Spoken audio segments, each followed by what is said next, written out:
Hello friends, வணக்கம் and welcome back to our channel எஸ்ப்ளெக்ஸ். நான் உங்களோட ஐஷு.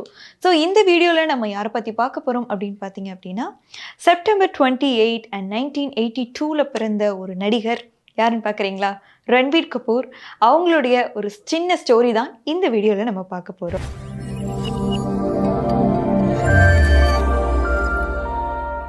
ஸோ ரன்வீர் கபூரை பற்றி சொல்லணும் அப்படின்னா, இவர் பிறக்கும் போதே பார்ன் வித் சில்வர் ஸ்பூன் அப்படின்னு சொல்லலாம். அதாவது பாலிவுட்ல எல்லாம் கபூர் ஃபேமிலி, கோலி ஃபேமிலி அந்த மாதிரி இருப்பாங்க இல்லையா? இவங்க ஒரு கபூர் ஃபேமிலியை சேர்ந்தவங்க தான் ரன்வீர் கபூர். ரன்வீர் கபூருடைய அப்பா அம்மா யார் அப்படின்னு பார்த்தீங்கன்னா, ரிஷி கபூர் அண்ட் நீத்து சிங். இவங்க ரெண்டு பேருமே பாலிவுட்ல ஒரு பெரிய ஆக்டர் அண்ட் பெரிய ஆக்ட்ரஸ். இவங்களுக்கு பிறந்த மகன் தான் ரன்வீர் கபூர். ஸோ இவருடைய தாத்தா யார் அப்படின்னு பார்த்தீங்கன்னா, எதுக்காக இவங்க தாத்தாவை நான் மென்ஷன் பண்ணி சொல்கிறேன் அப்படின்னா, இவங்க கிட்டத்தட்ட இந்த கபூர் ஃபேமிலியை பற்றி சொல்லணும் அப்படின்னா 5 தலைமுறைகளாக சினிமாவுக்குள்ளே இருக்கிற ஒரு 5 தலைமுறைகளை சேர்ந்தவர் தான் இந்த கூட்டம், அதாவது நம்ம கபூர் ஃபேமிலி. ஸோ இவங்களுடைய தாத்தா யார் அப்படின்னு பார்த்தீங்கன்னா, அதாவது கொள்ளு தாத்தா யார் அப்படின்னு பார்த்தீங்கன்னா, பிருத்திவிராஜ் கபூர் அப்படிங்கிறவர் தான் இவருடைய கொள்ளு தாத்தா.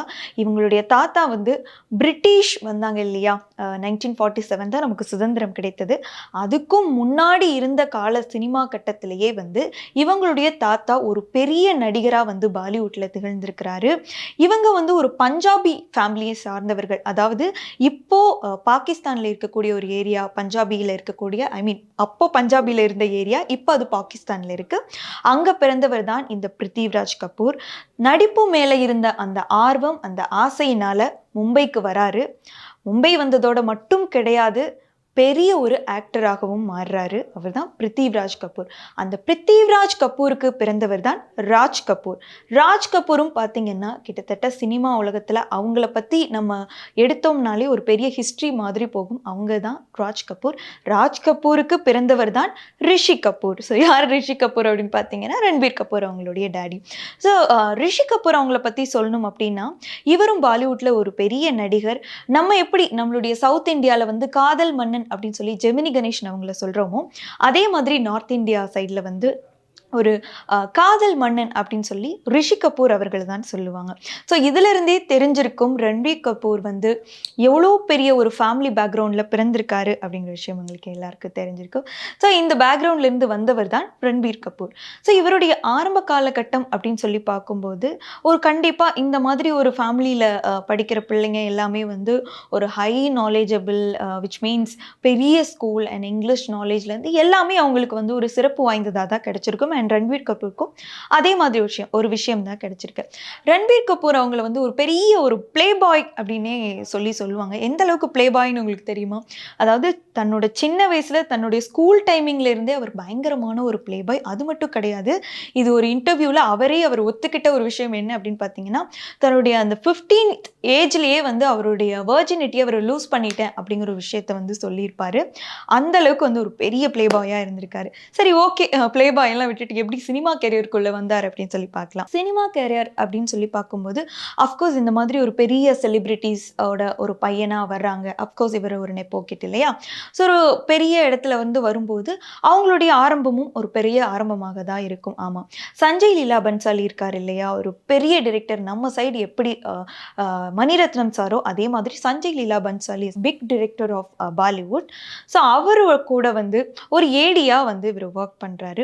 அப்படி ஏடியா ஒர்க் பண்ணிக்கிட்டு இருக்கும்போது தான் 2007ல அவருடைய திரைப்படமான சாவரியா அப்படிங்கிற திரைப்படத்துல ஒரு கதாநாயகனா அறிமுகமாகிறாரு.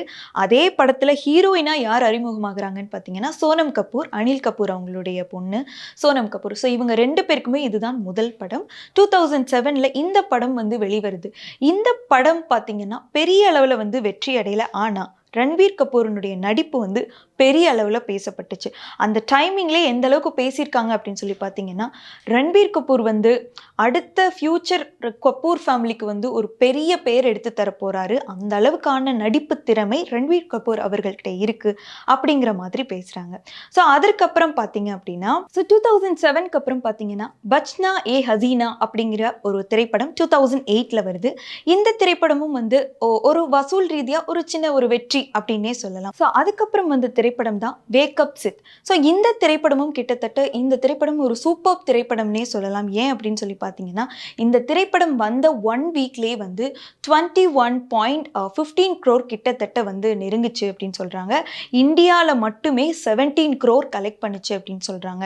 இந்த திரைப்படம் வந்தப்போ ரன்பீர் கபூருக்கு வந்து ஒரு சூப்பர் டர்ன் பாயிண்ட் அப்படின்னே சொல்லலாம். அடுத்து சூப்பர் ஹிட் கொடுத்த ஒரு படம்னா அது ராக் ஸ்டார் திரைப்படம். ஸோ ராக் ஸ்டார் திரைப்படத்தை பற்றி சொல்லணும்னா ரன்பீர் கபூர் அவங்களோட லைஃப்பில் ஒரு சூப்பர் குட் ஃபிலிம்னே சொல்லலாம். அதனுடைய பாடல்கள் ஆகட்டும் எல்லாமே வந்து வேற லெவலில் வெற்றி பெற்றுச்சு. அண்ட் ரன்பீர் கபூரோட நடிப்பு எக்ஸ்பெஷலாக வந்து பெரிய அளவில் வந்து பாராட்ட பெற்றுச்சு. அது மட்டும் கிடையாது, இந்த திரைப்படம் வந்து நேஷ்னல் லெவலில் அவார்டு வாங்கும் அப்படின்னு சொல்லி எக்ஸ்பெக்ட் பண்ணாங்க. பட் அது வந்து கிடைக்கல. ஸோ ஆஃப்டர் ராக் ஸ்டார் மூவிக்கு அப்புறம் அவருக்கு சூப்பர் டூப்பர் ஹிட் கொடுத்த ஒரு மூவினா அது பர்ஃபி மூவி கண்டிப்பாக சொல்லியே ஆகணும். பர்ஃபி மூவி பற்றி சொல்லணும்னா இதில் வந்து ரன்பீர் கபூர் அண்ட் பிரியங்கா சோப்ரா 2 பேருமே நடிச்சிருப்பாங்க. அதாவது ஒரு மனநலம் குன்றியவர்கள் மாதிரி நடிச்சிருப்பாங்க. இந்த படம் ஃபுல்லாகவே பார்த்தீங்க அப்படின்னா ஒரு ஃபீலிங்காக சூப்பர் ஃபீலிங்காக வந்து எடுத்துகிட்டு போயிருப்பாங்க அப்படின்னு சொல்லலாம். இந்த படமும் வந்து பாலிவுட்டில் வந்து பெரிய அளவில் வந்து பேசப்பட்டுச்சு. இதில் ரன்பீர் கபூர் அண்ட் பிரியங்கா சோப்ரா அவங்களுடைய ஆக்டிங் வந்து வேற லெவலாக பேசப்பட்டுச்சு. ஸோ அதற்கப்புறம் வந்த சில திரைப்படங்கள் அவங்களுக்கு குட்டி குட்டி ஃப்ளாப்பாக இருந்தாலும் கூட ஏ ஜவானி ஹே திவானி அப்படிங்கிற ஒரு திரைப்படம். இந்த திரைப்படம் வந்து தீபிகா படுகோன் அண்ட் ரன்பீர் கபூர் இவங்க 2 பேரும் நடிச்சிருப்பாங்க. அண்ட் இந்த திரைப்படம் ஒரு பெரிய அளவில் பேசப்பட்டுச்சு. இந்த படத்தில் உள்ள பாடல்களும் பெரிய அளவு பேசப்பட்டுச்சு. அண்ட் அதே டைமில் தான் தீபிகா படுகோனோட ஒரு டேட்டிங்கில் இருந்தாருன்னு கூட சொல்லலாம். அண்ட் இவங்களுடைய லவ் வந்து பாலிவுட்டில் வந்து பெரிய அளவில் பேசப்பட்டுச்சு. ஏன்னா ரன்பீர் கபூரினுடைய பேரை வந்து டாட்டூ போட்டிருக்காங்க அண்ட் கழுத்தில் டாட்டூ போட்டிருப்பாங்க தீபிகா படுகோன். அந்த அளவுக்கு இவங்களுடைய லவ் வந்து பெருசாக பேசப்பட்டுச்சு. பட் ஆப்வியஸாக அவங்களுடைய லவ் வந்து பிரேக்கப்பில் தான் முடிஞ்சிச்சு. ஸோ அதுக்கு அடுத்து வந்துகிட்டு இருந்த படங்கள் எல்லாம் ஓரளவுக்கு ஹிட்லேயே வந்துட்டு இருந்துச்சுன்னு சொல்லலாம். ஸோ நீங்கள் வந்து இவ்வளோ ரோல் நடிச்சிருக்கீங்களே, நீங்கள் நடித்ததுலேயே வந்து எந்த ரோல் வந்து உங்களுக்கு ரொம்ப டஃப்பாக இருந்தது அப்படின்னு சொல்லி ரன்பீர் கபூர் அவங்க கிட்ட ஒரு கொஸ்டின் பண்ணியிருப்பாங்க. ஸோ அதுக்கு அவர் என்ன ஆன்சர் பண்ணியிருப்பாங்க பார்த்தீங்கன்னா, சித் அப்படிங்கிற ஒரு ரோல் தாங்க நான் வந்து அது பண்ண ரொம்ப கஷ்டப்பட்டேன். என்னோட டஃபஸ்ட் ரோல் எது அப்படின்னு கேட்டால் நான் அதை தான் சொல்லுவேன் அப்படிங்கிற மாதிரி சொல்லியிருந்தாங்க. அது மட்டும் கிடையாது, சில கான்ட்ரவர்சியில் வந்து கண்டிப்பாக இவர் சிக்கிக்கிட்டே இருப்பார் ரன்பீர் கபூர். ஸோ அதே மாதிரி அவர் ஒரு கான்ட்ரவர்சியில் சிக்கினார். அதான் ஏ தில் ஹே முஷ்கில். கண்டிப்பாக இந்த படம் நீங்கள் பார்க்கலனாலும் இந்த படத்தில் வந்த பாட்டு ஏதாவது ஒன்றாவது நீங்கள் கேட்டிருப்பீங்க. ஏன்னா எல்லா பாட்டுமே ஒரு பிளாக் பாஸ்டர் ஹிட் அப்படின்னே சொல்லலாம். இந்த படத்தில் வந்து ஐஸ்வர்யா ராய் அவங்க வந்து நடிச்சிருப்பாங்க. ஸோ ஐஸ்வர்யா ராயை பற்றி அவர் வந்து ஒரு வார்த்தை சொல்லிடுவார் மீடியாவில் பேசும்பொழுது. எனக்கு வந்து ஐஸ்வர்யா ராய் ஒரு பயங்கரமான க்ரஷ். அவங்க கூட நடிக்கணுங்கிறது எனக்கு ஒரு பெரிய ஆசை. அதுவும் இல்லாமல் இந்த படத்தில் வந்து ஒரு ரொமான்டிக் கதாபாத்திரமும் இருக்கவும் இதில் வந்து இதை விட்டால் நமக்கு சான்ஸ் கிடையாது இந்த படத்தில் தான் அப்படின்னு சொல்லிட்டு இந்த படத்தில் நான் ஒத்துக்கிட்டதுக்கு காரணமே அதுதான் அப்படிங்கிற ஒரு விஷயம் சொல்லியிருந்தாரு. இந்த மாதிரி லூஸ் டாக் விடுற சில கான்ட்ரவர்சி விஷயத்தில் ரன்பீர் கபூர் அப்பப்போ வந்து சிக்கிக்குவார். அந்த மாதிரி சிக்கினதில் சல்மான் கான் அண்ட் ரன்பீர் கபூர் இவங்க 2 பேருக்குமே ஒரு சின்ன கிளாஷ் ஆச்சு. அதே மாதிரி சஞ்சய் தத் அவங்களோடையும் அவருக்கு ஒரு கிளாஷ் ஆச்சு. பட் சஞ்சய் தத்துக்கும் அவருக்கும் ஒரு சூப்பரான ஒரு காம்போ என்ன அப்படின்னு பார்த்தீங்கன்னா, சஞ்சய் தத் அவங்களுடைய பயோகிராஃபியை வந்து ரன்பீர் கபூர் அவங்க நடிச்சிருப்பாங்க. அந்த படம் சஞ்சய் படமானது 500 crore மேலே வந்து கலெக்ட் பண்ண ஒரு சூப்பர் டூப்பர் மூவியாகவும் அது இருந்தது. ஸோ அதற்கப்புறம் வந்த சில திரைப்படங்கள் எல்லாமே ஓரளவுக்கு வெற்றி திரைப்படங்களாகவே இருந்தது அப்படின்னு சொல்லலாம். அதுக்கப்புறம் எங்கே ரன்பீர் கபூர் கொஞ்சம் காணாமல் போயிட்டாரே அப்படின்னு சொல்லிட்டு அதுக்கப்புறம் தேடி கிடைச்ச படம் தான் அனிமல் திரைப்படம். ஸோ அனிமல் திரைப்படத்தை பற்றி நான் சொல்லி தான் உங்களுக்கு தெரியணும்னு தெரியல. பட் வந்து அனிமல் திரைப்படத்தினுடைய கதை வந்து நிறைய பேருக்கு பிடிக்காமல் இருந்தாலும் அதனுடைய பிரம்மாண்டமாகட்டும் நடிப்பு திறனாகட்டும் அது எல்லாமே எல்லாருக்குமே ரொம்ப பிடிச்சிருந்தது அப்படின்னு சொல்லலாம்.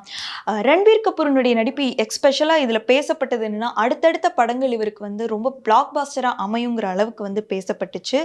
அது மட்டும் கிடையாது, ரன்பீர் கபூரினுடைய ஒரு பிளே பாய் அப்படின்னு சொல்லி நான் சொல்லியிருந்தேன் இல்லையா, இவர் வந்து பாலிவுட்ல டேட் பண்ணாத ஹீரோயின்ஸே கிடையாது, லவ் பண்ணாத ஹீரோயின்ஸே கிடையாது. சோனம் கபூர் ஆகட்டும் அண்ட் கத்ரீனா கைஃப் ஆகட்டும் தீபிகா படுகோன்னு சொல்லி எல்லா ஹீரோயின்ஸ் கூடயுமே இவருடைய டாக் இருக்கும். எஸ்பெஷலாக பார்த்தீங்கன்னா கத்ரீனா கைஃபோட மேரேஜுக்கு வந்து இவர் வந்து கிட்டத்தட்ட ஒரு 2.5 crore I think 2.5 crore diamond necklace வந்து கத்ரீனா கைஃப்காக வந்து ப்ரெசென்ட் பண்ணியிருப்பாங்க அவங்களுடைய மேரேஜ்க்கு. ஸோ அந்த அளவுக்கு வந்து இவர் எல்லாரு கூடயுமே ஒரு பாண்டிங்கில் இருப்பாங்க. ஸோ அப்படி பாண்டிங்கில் இருந்து ஃபைனலாக அவர் தேர்ந்தெடுத்து மேரேஜ் பண்ண ஒரு பொண்ணு தான் ஆலியா பட். ஸோ ஆலியா பட் கூட வந்து மேரேஜ் பண்ணி இப்போ அவங்களுக்கு ஒரு குழந்தையும் இருக்காங்க. அப்படித்தான் இப்போ வாழ்ந்து வந்துட்டுருக்காரு. அது மட்டும் இல்லை, ரன்பீர் கபூருடைய கேரக்டர் பற்றி சொல்லணும் அப்படின்னா ஒரு துரு துரு கேரக்டர். ஏதாவது ஒரு விஷயம் அப்படின்னா அந்த விஷயம் வந்து வெடிச்சா எப்படி இருக்கும்னு சில பேருக்கு அதை பார்க்கணுன்னு ஒரு ஆர்வம் இருக்கும். ஓகே, இது இந்த கரண்ட்ல கை வைக்காத அப்படின்னு சொன்னால் நம்ம வைக்க மாட்டோம். சரி, வச்சா ஷாக் அடிக்கும்னு நம்ம சொல்லுவோம். அது ஷாக் அடிக்குதா இல்லையான்னு தொட்டு பார்த்து செக் பண்ணுற மாதிரியான ஒரு கேரக்டர் கொண்டவர் தான் ரன்பீர் கபூர்.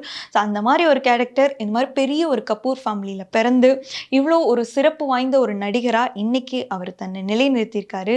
இதே மாதிரி வேற எந்த ஆக்டர்ஸ் பற்றி உங்களுக்கு வீடியோஸ் வேணும் அப்படிங்கிறத மறக்காமல் கமெண்ட் பண்ணுங்கள். அண்ட் இந்த படத்தில் நடித்த பாபி தியோலோட வீடியோ நாங்கள் டிஸ்கிரிப்ஷனில் லிங்க் கொடுக்குறோம். மறக்காமல் அதையும் போய் பாருங்கள். இதே மாதிரி நிறைய வீடியோஸ் வரும். அதுக்கு மறக்காமல் நம்ம சேனலை சப்ஸ்கிரைப் பண்ணுங்கள். தேங்க்ஸ் ஃபார் வாட்சிங்.